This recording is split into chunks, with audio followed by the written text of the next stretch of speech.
Muchas gracias, compañeras, un gusto saludarlas. Y bueno, últimamente mucho se ha hablado acerca de la situación de los niños post-COVID. Una vez contagiados de la enfermedad pasada esta, se están detectando cuadros inflamatorios, también algunos infecciosos. Se habló de 40 en las últimas horas, lo cual por supuesto preocupa. Es por eso que convocamos a la doctora grado 5 en pediatría, Catalina Pires, que además es integrante del área del Comité de Infectología y de Vacunas de la SUB, de la Sociedad Uruguaya de Pediatría, para echar luz sobre este tema. Muchísimas gracias por recibirnos. ¿Y cuál es la situación?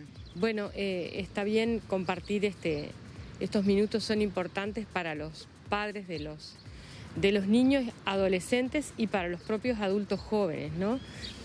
Mucho hemos repetido y esta enfermedad COVID-19 generalmente en los niños decimos es leve, la mayoría de los casos son leves, si bien ha habido internaciones, más de 400 internaciones, más de 70 internaciones en cuidado intensivo. En la enfermedad aguda, que es la enfermedad aguda puede tener gravedad, ya sea por lo pulmonar, mismo por lo cardiovascular, por lo cardíaco.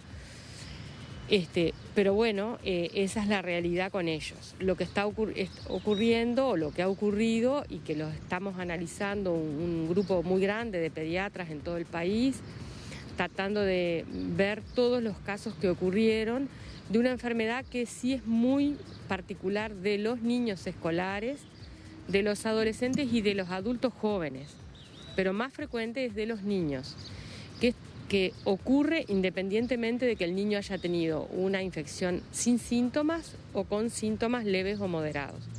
Es decir, que 6, 12 semanas después de que tuvieron la enfermedad, algunos niños pasa que pueden tener este síndrome inflamatorio multisistémico y a lo mejor en el momento en el que tuvieron la enfermedad o no se hicieron el test porque se entendió que su caso se diagnosticaba por nexo con su familia, por ejemplo, o pudo haber transcurrido la enfermedad sin que ni se enterara, ¿no? ¿De qué se trata y qué gravedad tiene? Entonces, este síndrome inflamatorio multisistémico, que nosotros, este grupo de trabajo llevará unos 40 niños analizados y seguramente serán alrededor de 50.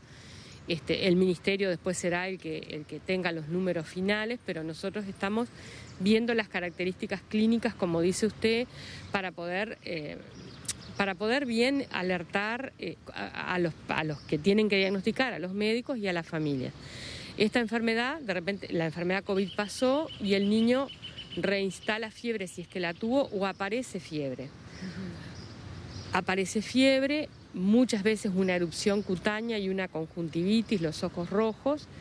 Es una fiebre importante, persistente.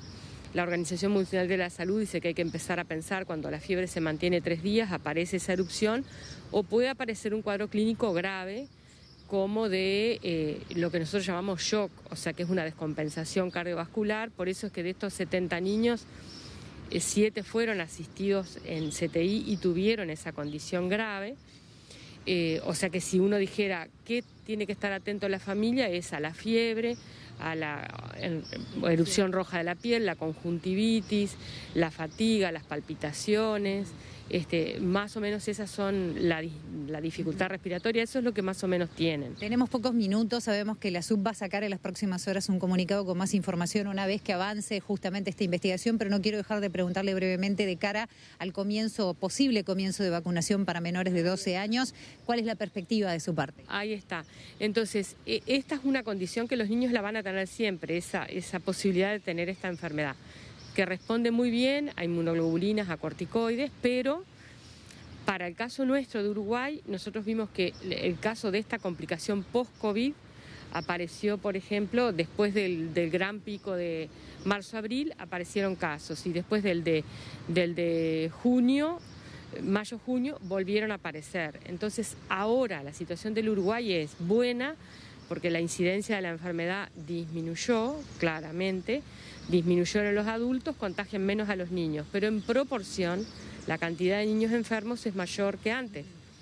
El último reporte de 870, 227 eran menores de 10 años, niños menores de 10. Con respecto a la vacunación, ¿son menos los síntomas o lo que pueden ser de repente las consecuencias al recibirla?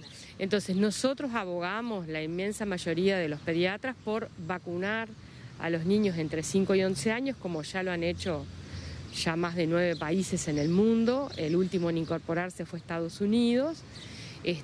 Y bueno, Estados Unidos, por ejemplo, usa la... Disculpe, nos tenemos que despedir, pero las consecuencias son menos, hay menos, digamos... adversos. Lo que nos informaron el 2, que hubo una reunión de la Academia Americana de Pediatría, es que la vacuna produce anticuerpos, la vacuna no tiene efectos adversos hasta la investigación, esa fase 3 importantes, y en general nosotros sabemos que las vacunas son menos reactogénicas, tienen menos efectos en los niños. Y muchísimas gracias, doctora, por estos minutos. Hasta luego. Bueno. Un placer escucharla. Muchas gracias. Volvemos con ustedes a Estudios.